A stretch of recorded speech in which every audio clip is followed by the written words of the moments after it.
Hello friends, പുതിയൊരു വീഡിയോയിലേക്ക് എല്ലാവർക്കും സ്വാഗതം. ഇലക്ട്രിക് വാഹനങ്ങൾ തിരഞ്ഞെടുക്കുമ്പോൾ ഏറ്റവും അധികം ആളുകൾ പേടിക്കുന്നത് അവയ്ക്ക് എത്ര റേഞ്ച് കിട്ടുമെന്നതിനെയാണല്ലോ.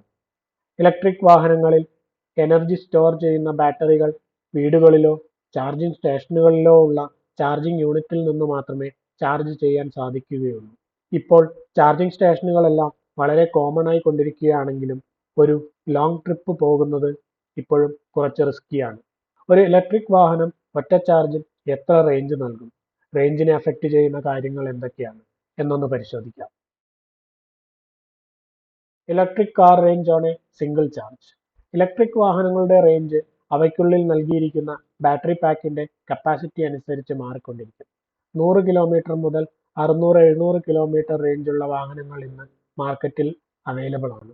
വാഹനത്തിന്റെ റേഞ്ച് കൂടുന്നതിനനുസരിച്ച് വിലയും കൂടുതലായിരിക്കും. റേഞ്ച് കുറഞ്ഞ ചീപ്പ് വാഹനങ്ങളാണ് സെലക്ട് ചെയ്യുന്നതെങ്കിൽ അവ സിറ്റി ഡ്രൈവിന് മാത്രം ഉപകരിക്കുന്നവയായിരിക്കും. ഇ കാർ നിർമ്മാതാക്കൾ എങ്ങനെയാണ് കൂടിയ റേഞ്ച് വാഹനങ്ങൾക്ക് നൽകുന്നത്?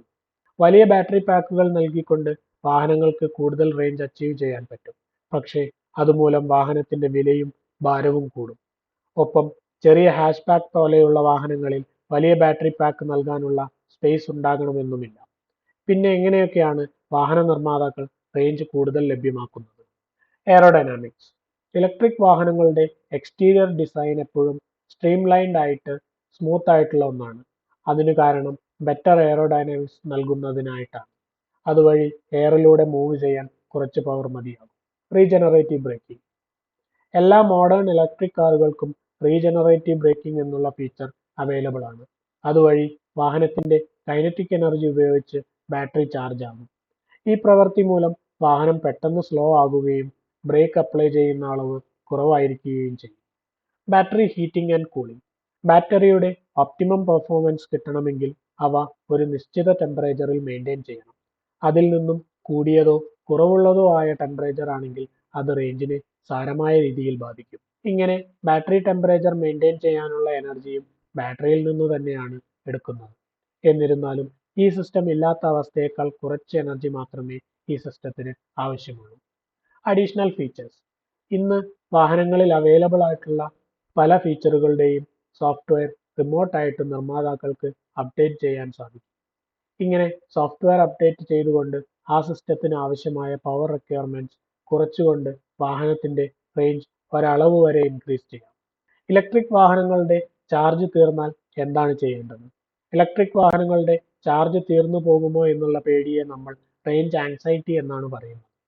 എല്ലാ വാഹനങ്ങളിലും തന്നെ ചാർജ് ഒരു പരിധിയിൽ കൂടുതൽ താഴ്ന്നു കഴിഞ്ഞാൽ ഡ്രൈവറെ ഇൻഫോം ചെയ്യുന്നതിനായി വാർണിംഗ് സിസ്റ്റം ഉണ്ട്. ഇനി അതും കഴിഞ്ഞ് ചാർജ് കംപ്ലീറ്റ് തീർന്നു പോയാൽ നിർഭാഗ്യവശാൽ നമുക്ക് കൂടുതലായിട്ടൊന്നും ചെയ്യാനില്ല. ഒന്നുകിൽ ചാർജ് സീറോ ആകുന്നതിന് മുൻപേ അടുത്തു തന്നെ ഒരു ചാർജിംഗ് സ്റ്റേഷൻ ഉണ്ടാകണേ എന്ന് പ്രാർത്ഥിക്കാം. അല്ലെങ്കിൽ റോഡ് അസിസ്റ്റൻസ് വിളിക്കാം. എന്നാൽ വാർണിംഗ് സിസ്റ്റം എല്ലാം ഉള്ളതിനാൽ പെട്ടെന്ന് അറിയാതെയൊന്നും ചാർജ് തീർന്നു പോവുകയില്ല. പക്ഷേ വളരെ റിമോട്ട് ആയിട്ടുള്ള ഏരിയ ആണെങ്കിൽ പെട്ടുപോകാനുള്ള ചാൻസ് ഉണ്ട്.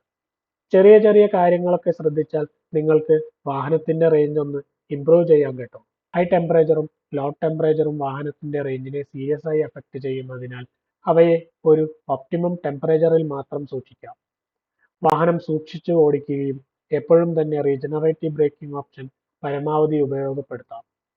അതോടൊപ്പം എല്ലാ ചാർജിങ്ങും ഫാസ്റ്റ് ചാർജ് ചെയ്യാതെ മാക്സിമം നോർമൽ ചാർജ് ചെയ്യാൻ ശ്രമിക്കുക.